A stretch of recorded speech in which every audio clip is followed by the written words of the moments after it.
nossa ceia. Muito bem. Só beber, dá uma bicadinha na água aqui, porque senão eu não aguento. Algumas segundas-feiras atrás,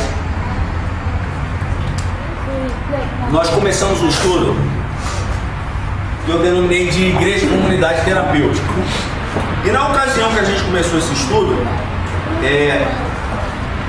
eu comentei porque eu via a necessidade e achava oportuno a gente... Calma, tá bem. A gente está falando sobre esse tema. Porque o que ocorre? A igreja, via de regra, tem que ser um lugar, ou deveria pelo menos, ser um lugar onde as pessoas vêm, chegam quebradas e ficam saradas. Só que se você bate papo com o povo por aí, a gente tem se deparado com muita gente machucada, muita gente que veio para a igreja machucada, eu digo assim, veio quebrada e saiu moída, porque ela se feriu mais do que já estava ferida.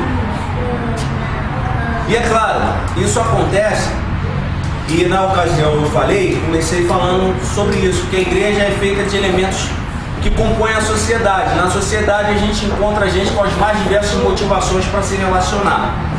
Tem gente que se relaciona porque vê no outro uma árvore. O que é isso, cara? É aquele que olha para você e fala assim, o que eu posso tirar do Anderson? Se ele tem alguma coisa para me oferecer, então eu me relaciono com ele. Se ele não tem nada para me oferecer, a companhia e a amizade dele não me interessa. E aí, a gente conversando sobre isso ontem no local que a gente foi, a pessoa fez uma observação muito interessante. Falei assim, Zé, mas todo relacionamento que a gente desenvolve, existe um grau de interesse. Eu falei, sim. Só que o problema é o que está, é a motivação, a raiz do seu interesse. Claro, a gente se relaciona porque a Bíblia diz que não é bom que um homem viva só. Então ninguém consegue viver sozinho, a gente precisa de gente, a gente precisa de amigo. E quem disse que não é bom que o homem viva só foi Deus e falou para Adão. Quando Adão tinha Deus conversando, batendo um papo com ele, trocando uma ideia todo dia no paraíso. Mas Deus olhou para Adão e falou, ó, eu só para Adão não basta, Adão precisa de alguém igual a ele. Então isso é uma motivação, é um interesse que a gente busca relacionamento. Bom, porque eu sei que o Anderson tem alguma coisa que vai me completar e que vai me ajudar na caminhada, né? Você, o dia que olhou para essa irmã linda que está do seu lado, se você é casado, se você não tem, olha profeticamente, né? Que Deus vai abençoar. Oi? Se é casado com ela, não, do lado, no caso o Tiago está na frente, a pessoa, o Tiago olha para a Beth, aí dá problema. Mas enfim, essa irmã linda que está do seu lado, que um dia você escolheu porque quando você olhou para ela, você falou assim, cara, essa lourinha me completa, né? Eu falei isso quando vi a André. Eu tinha orado, né, irmão? 1 ano antes ou 6 meses antes por uma loura. Eu falei assim, eu quero casar com uma loura. Quando eu vejo uma loura,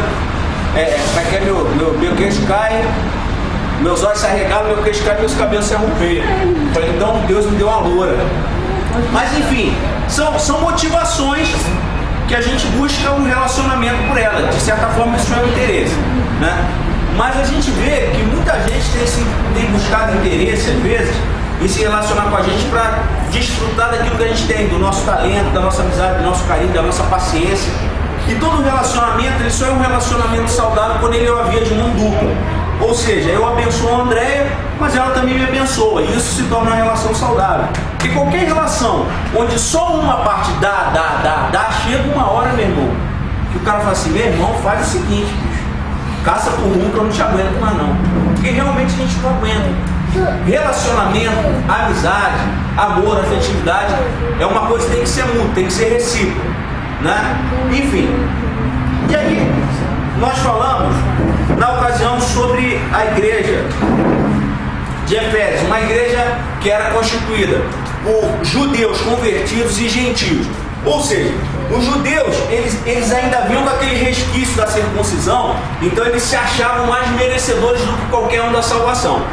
E quando entrou numa igreja que tinha gentil junto, era um negócio meio esquisito, era mais ou menos assim, um lado da igreja era gentil, o outro lado sentavam os judeus e eles não se misturavam muito. E de vez em quando ameaçava rolar um estresse e alguém se embolar no chão com alguém. E Paulo, vendo tudo isso, chega e fala assim, cara, tem que chegar lá e tem que bater um papo com esse pessoal, porque eles estão ficando doidos, o negócio está ficando esquisito lá. E Paulo vai e baixa um papo, no sentido de que ele fala que, para que a comunhão, estar junto, seja saudável, a gente precisa cultivar duas coisas, o amor e a comunhão. E uma coisa está ligada à outra. Para isso, Paulo dizia o seguinte, cara, a primeira coisa que vocês têm que fazer, vocês têm que abrir mão do individualismo, ou seja, você tem que parar de pensar só em você, é tudo eu, tudo pra mim, se for bom pra mim tá bom, se não for bom pra mim tá ruim, não. Quando você está numa vida em comunidade, você tem que raciocinar com a coletividade e não só com você. Então uma das coisas que a gente tem que observar para ter uma vida saudável em comunhão é a gente abrir mão do individualismo. Às vezes não vai ser o que eu quero, queridos, mas às vezes nem sempre o que eu quero está certo, porque a própria palavra diz que o coração do homem é enganoso. Então pode ser que em algumas questões eu esteja errado, então vamos abrir mão. Se meu irmão tem uma outra ótica, vamos orar e vamos andar junto por causa disso. Paulo alerta sobre o individualismo. Outra coisa que ele falava é que a gente precisa exercitar o perdão, né? E o perdão está mais ou menos ligado à palavra que está também em Efésios, que diz que nós devemos suportar uns aos outros, né? E tem muita gente, eu vi por muito tempo, no determinado segmento que eu vivi, a gente levava esse suportar como assim, cara, eu suporto ele porque eu não tenho outro jeito. Não, não é esse tipo de suportar. O suportar que a Bíblia fala é suportar de dar suporte. Ou seja, numa vida em coletividade, numa igreja que quer ter uma vida saudável, nós temos que viver nos relacionando preocupado em o que nós podemos fazer para ser uma bênção na vida do outro. Aí teve uma vez que eu preguei aqui sobre fé e eu falava sobre as pessoas que têm um relacionamento de fé buscando bênção, e a fé delas é movida a bênção, a milagre, a prosperidade. E aí na ocasião eu fazia pergunta, bom, quantos querem bênção aqui? Aí, meu irmão, se eu perguntar isso aqui, eu não vou perguntar, que é uma pergunta quase que imbecil, porque todo mundo quer. Eu sou o primeiro que vou levantar a mão e os pés, né? Vou ter que sentar no chão para não cair, mas vou levantar, porque eu quero bênção. Só que aí eu fiz a seguinte pergunta, tudo bem, e você tem sido bênção na vida de quem? E essa é uma pergunta que eu me faço todo dia, porque às vezes a gente vai querendo ter bênção, eu quero ser alcançado pela bênção de Deus, e a gente esquece de olhar para nós e falar assim, bom, mas eu estou sendo bênção na vida de quem? Eu estou sendo resposta de oração na vida de quem? Porque o evangelho que Jesus ensinou para a gente é o evangelho baseado na seguinte máxima, uns aos outros. Não é o evangelho onde eu aceitar Jesus, eu vou receber coisas em benefício próprio. Não, tudo aquilo que eu recebo de Deus é para ser compartilhado. Amém? Legal? Você não estou dormindo não, gente. Dorme não. Se alguém cochilar do seu lado, você dá uma congeladinha com amor dele para não dormir. Muito bem. E na ocasião também eu falava que o nosso relacionamento com Deus é medido através do nosso relacionamento com o irmão. Porque às vezes a gente vai vendo que as pessoas vão buscando a Deus e ora e vai para o monte e jejua.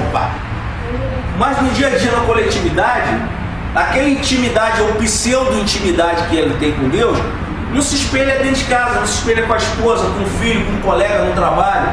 Então a gente dizia que a nossa relação com Deus é medida pela nossa relação com os irmãos. E a santidade que a gente precisa buscar para que nós sejamos uma igreja saudável é a santidade de Cristo. Como é que é a santidade de Cristo? Quanto mais santo, mais humano. Você está cansado de ouvir isso, porque a santidade geralmente é vinculada ao estereótipo, aquela santidade que eu olho para o Tiago e falo assim, rapaz, esse cara é santo. E eu me lembro até hoje de quando eu era menor, eu ia para a igreja, que eu sou músico desde pequeno, eu não cresci muito, ainda sou pequeno, então faz muito tempo. Mas aí eu ia, e tinha um menino lá que era mais ou menos da minha idade, eu era baterista na época, e eu gostava de cantar, né? Eu era baterista, mas começava a ser metido, queria cantar. E eu chegava na consagração cedo, que era músico, e ia lá na irmã que era dirigente, e falava assim, mano, pô, dá pra me cantar um louvor aí hoje? Pô, preparei um louvor. Ela falou assim, varão, nós vamos esperar, porque aqui quem manda é o Espírito Santo. Eu falei, ó, então vamos lá, né? Eu falei, Espírito Santo, dá uma forcinha aí, me ajuda aí. E ela nunca me deu oportunidade. Mas tinha um menino que ele sempre ia de terno e gravata, rapaz, você olhava pra ele e falava, bicho, isso aí anda na labareda. O cara só andava, e toda vez que ele chegava atrasado, a consagração começava às 10 horas e terminava às 5 da tarde. Ele chegava às 4. 4h15 ele estava cantando, e eu ficava indignado com aquilo. Falei, rapaz, eu sei que eu vou ter que botar uma gravata interna para conseguir cantar aqui, mas enfim, aí passando. Um belo dia eu tinha uma rapaziada, minha amiga do colégio, que não era crente, e eu tinha um relacionamento muito legal com eles. E às vezes a gente saía, e nessa ocasião a gente saiu para ir para a praia da Barra da Tijuca, Alex. E quando eu tô lá voltando da Barra da Tijuca de busão, esperando na fila na Barra da Tijuca, aquela fila complicada, aí eu vi uma galera vindo tocando um horror danado, uma gritaria, mexendo com as meninas na rua. Aí me chamou a atenção, né? Aquela algazarra, a gente já fica esperto no Rio de Janeiro, vê o pessoal falando mais alto, já fica ligado. Quando eu olho, quem é que tava encabeçando a turma? O bacana da gravata.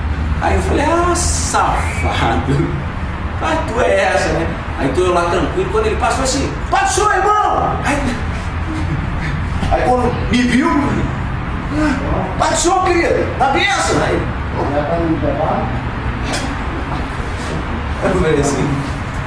mas aí a gente vai vendo gente que vincula a santidade pelo que está vendo, pela aparência. E a gente sabe que santidade ela não começa de fora para dentro, santidade começa de dentro para fora. E não é na roupa que eu tenho que espelhar minha santidade tem que ser espelhada no meu relacionamento com as pessoas do meu trabalho, com a minha esposa em casa. E é aí que a gente vai sendo testado na nossa santidade, né? É quando de repente a esposa manda uma palavra meio atravessada e você fala, rapaz, essa mulher, ô Jesus, você vai com amor e carinho, não, querido, é isso aí que é sessão, né? Muito bem, prosseguindo. E aí nós falamos sobre 3 ameaças à vida em comunhão. Uma era o conflito entre os irmãos, que eu não vou entrar mais em detalhe, porque vai entrar lá no versículo que eu disse, que está em Efésios 4:2, que nós temos que suportar uns aos outros. O outro era a diversidade de dons e serviços. Bom, aparentemente, diversidade de dons e serviços parece algo saudável para a igreja, é ou não é? Só que nessa igreja de Éfeso isso estava dando um rolo danado. Por quê? Porque o cara que profetizava queria ser maior do que o que tinha visão. E o que tinha visão queria ser maior do que o que fala em línguas. E o que falava em línguas queria ser maior do que... E estava quase nem saindo no tapa, querendo um ser maior do que o outro. E aí Paulo vem falando assim, gente, espera aí, vocês estão complicando tudo. Olha, nós somos um corpo e todos os membros do corpo, eles são importantes para que o corpo possa funcionar em harmonia. Então, todos os que têm dons aqui, esses dons foram distribuídos, não é para que você ache que você é melhor que o outro, é simplesmente para a edificação do corpo. E Paulo chamou essa galera porque realmente isso estava causando muita complicação na época. E ele fala que os dons foram dados por Deus para a edificação e unidade da igreja. E em terceiro e último que a gente viu, são as heresias e ensinos enganosos. E aí Paulo fala que nós, quando somos levados e não temos raízes em Deus, raízes na palavra, não somos firmados na palavra, nós somos como criança, que facilmente é enganada. E na ocasião eu dei o exemplo do Eric quando era pequeno, quem vai estar aqui mesmo, que é muito complicado. Irmão, 2 filhos é muito complicado. Você que tem 2 filhos sabe, né? Não sei se já está passando por isso, mas aqui em casa vem os 2 reclamarem, a briga está instituída, aí vem os 2, aí cada um conta a sua versão da história. E você como pai, você não estava na hora, não sou o Espírito Santo, não sou onipresente. E aí, o que você faz? Acredita nos 2, não acredita em ninguém. E aí um dia, o Eric mandou uma que eu falei, não, hoje ele tá mentindo. Aí na hora o Espírito Santo me deu uma estratégia para descobrir. E eu falei assim, olha, o Eric, você já ouviu que a mentira tem perna curta, você não está sabendo disso? Sei, pai. Mateus, traz a fita métrica, vou medir a tua perna. Se uma tiver mais curta que a outra, não, por quê? Eu falei, não, traz a fita métrica, traz a fita métrica, vamos medir a perna dele aqui, deita aí. Rapaz, eu precisava ver um bichinho com agonia, foi o Eric. E por algum tempo, toda vez que eu desconfiava que ele estava na mentira, eu falava assim, pega a fita métrica. Ele dizia, não, pai. Não, mentira. Eu falava, mas você vê, criança. Ele acreditava que se ele mentisse, uma perna ia ficar mais curta que a outra. E Paulo diz que quando a gente não tem conhecimento da palavra, a gente é igualzinho o Eric. Tudo que falam pra gente, a gente, não, você vai pra cá, né? Aí daqui a pouco vem outro falar, aí você volta pra cá. Ou seja, a gente fica igual folha ao vento. Você, pra onde o vento bate, você é levado. Então Paulo alerta que a gente tem que tomar cuidado com as doutrinas enganosas. Muito bem. Deixa eu ver que horas são, gente. Senão vai ser só o resumo mesmo. Vai ser só o resumo.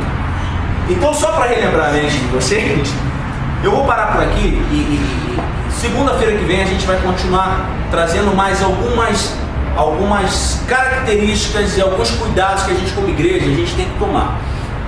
Como eu falei para você, nós somos seres humanos, somos falhos. Aqui em Betânia, é possível que algumas vezes a gente faça alguma coisa que entristeça o irmão? Claro, porque a gente é gente. Agora nós temos que exercitar o amor e o perdão. E eu saber se eu ferir a Betinha, eu tenho que falar, rapaz, vou ver a palavra atravessada com a Betinha, tenho que falar com ela, dou uma ligada, ou vou à casa dela se for perto. Betinha, poxa, aquele dia não foi legal com você, é isso que a gente precisa.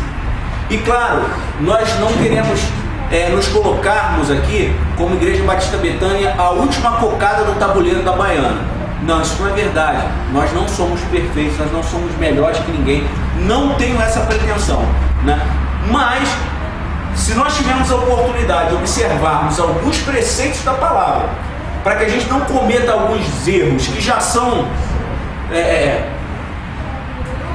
normais e a gente já vai vindo rolando, é interessante que a gente esteja observando isso e preocupado, que a gente cometa erros, mas sejam pelo menos novos erros, que a gente vai vendo que Paulo fala lá para os Efésios, e semana que vem a gente vai ver ele falando alguma coisa para os Gálatas, e a gente tem a impressão que Paulo está pregando para a igreja de hoje, ou seja, as mesmas coisas vão se repetindo, e a gente vai vendo gente ferida com as mesmas ferramentas de 2000 anos atrás, e que a gente possa nos despojarmos dessas ferramentas para que a gente possa ser uma bênção na vida do outro, e que eventualmente na caminhada, se a gente de repente sem querer botar o pé na frente do irmão e levar uma topada, que a gente possa ter a sensibilidade, a humildade de pedir perdão e de continuar andando junto e fazendo da nossa convergência o ponto central do nosso relacionamento e da nossa unidade, da nossa comunhão. Somos pessoas diferentes, somos, e é por isso que esse lugar fica legal, é por isso que estar aqui é gostoso. Porque já pensou, se fosse um monte de Zé Carlos aqui, irmão, eu não ia me aguentar estar sentado aí. Eu não ia me aguentar, tem dia que eu não me aguento, só o André para me aguentar. Então quando Deus botou cada um de nós aqui, e somos pessoas diferentes na nossa personalidade, na nossa forma de falar, na nossa forma de agir, na nossa forma de ver algumas situações, é porque Deus entende que para que a igreja fosse saudável, para que a gente pudesse crescer, a gente precisava se relacionar com gente diferente. E isso não pode ser um problema, isso tem que ser uma bênção. Amém? Amém, gente? Então é isso aí. A palavra de hoje é essa. Vamos partir para a nossa ceia.